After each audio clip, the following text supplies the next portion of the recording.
What matters to our members are good quality jobs.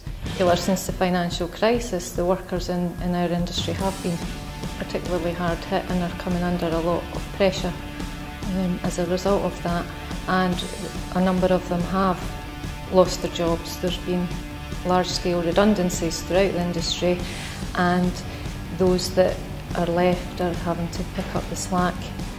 In the future, we would like to see a return to pride to working in the banking and financial sector. Yeah, I'm fortunate enough to work in a job that pays the living wage, but unfortunately many in my sector don't get that.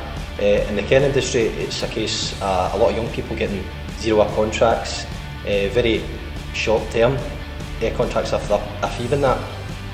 So I would like every young person, everybody, not just young people, to get what I get. I think it's only fair and it's treating people with dignity in the workplace.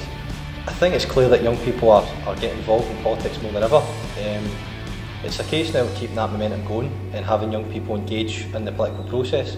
Now we're hoping that a lot of young people do that through their trade unions as opposed to simply through political parties, because I think the Labour movement is the best representation of democratic expression.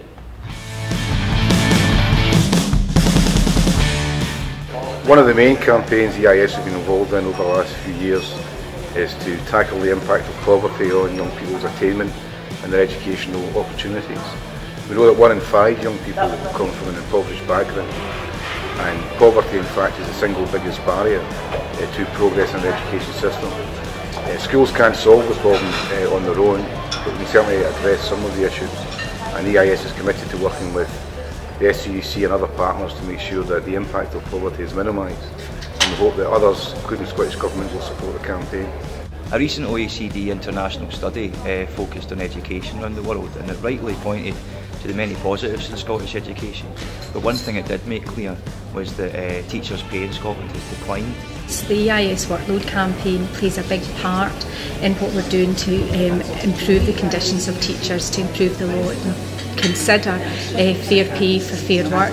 So we're asking our members to consider their workload, to consider the implications of having to do more with less, and to take part in our campaign and begin to use the tools to try to get a better work-life balance. Well, the construction industry, as you know, is one of the industries where it faces regular amounts of accidents and fatalities, and we would like to see things improving in the industry, and obviously things like blacklisting, which is going on just now, and there's a number of court cases taking place. We would like to see compensation for the workers who have been blacklisted in the past, and obviously this practice stopped.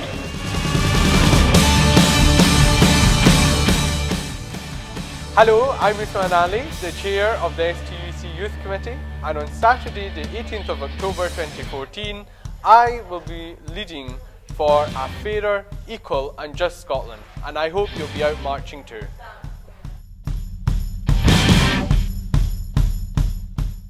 Members are being paid on a living wage.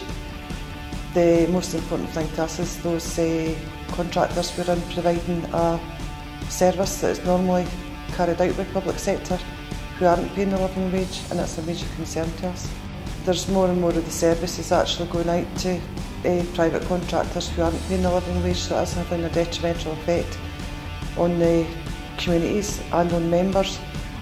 They're also having their hours cut as well. In the care service we have a vast majority are women who are on the lowest pay grades. So, but when if the services are getting put out because of the living wage, that's not going with them, so they're going on to the minimum wage. So people are often very surprised when they find out that the university sector is the second most casualised sector of the economy. Now I think Scotland's universities have quite rightly got a good reputation for excellence and a good academic reputation, but unfortunately this is built on the exploitation of hundreds, if not thousands, of temporary staff who are working away in the sector. You know, UCU is making inroads into this, but unfortunately it seems to be the case that we have to name and shame institutions to actually get them to give their staff better working conditions and fairer working conditions. Today's demonstration is particularly timely for UCU members working in our older universities who are finding that their pensions are under attack. The employers are proposing really brutal new schemes for the university's superannuation scheme, and that's why UCU is currently balloting our members for industrial action to stave off these brutal attacks that are really going to damage the pension benefits that our members will see in the long term. And that's why UCU is encouraging our members to vote yes to action to really defend the university's superannuation scheme. We're seeing it on the ground. We're seeing it, our low-paid members are struggling. They're attending food banks. Many of them are having to take second jobs because simply they can't make ends meet with the pay that they're getting. I mean, and importantly, the employers have said they've introduced a living wage, and yet in the majority of areas what they've done is add it as a supplement. Therefore, it's not paid in all earnings, and it's not the minimum rate of pay within local government. The living wage isn't having a positive impact because it isn't paid in all earnings. And therefore we're asking for the spinal column points at the bottom of the scale to be dropped to make it a true living wage for local government workers.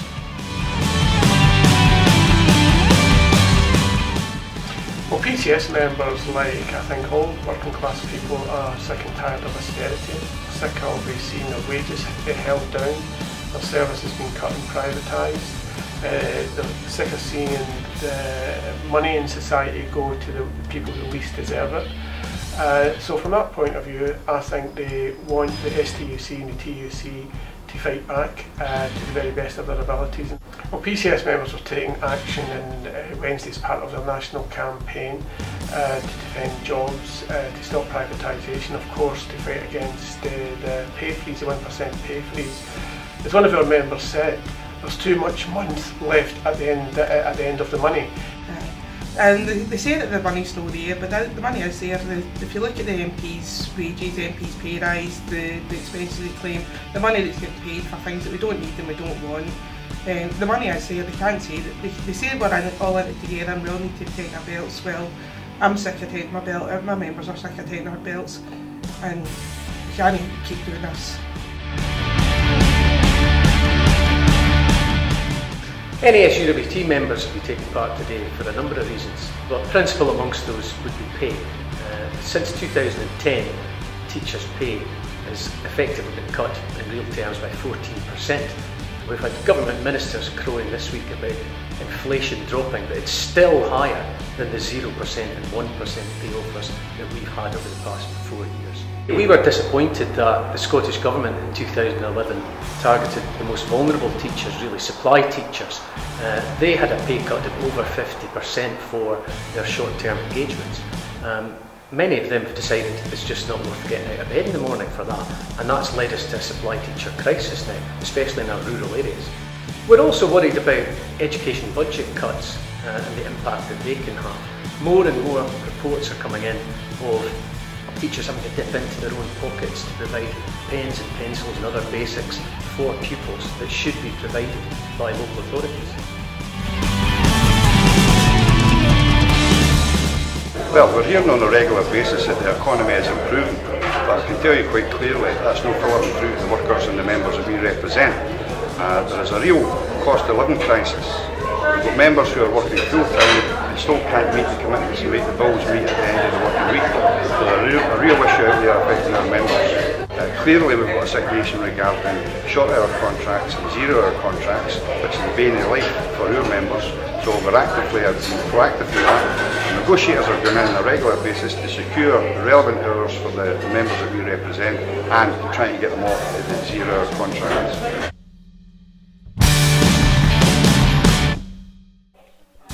Hiya, my name is Rachel McLeod. I'm a social researcher. I'm marching on the 18th because I want a Just Scotland.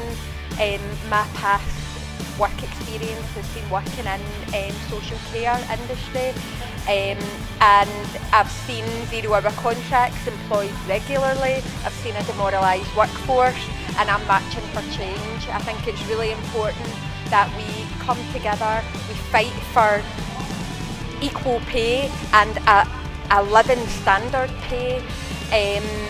Yeah, that's why I'm marching. Hi there, my name's Mary and I'm marching on Saturday, not just for my daughter's future, but for this little guy's future.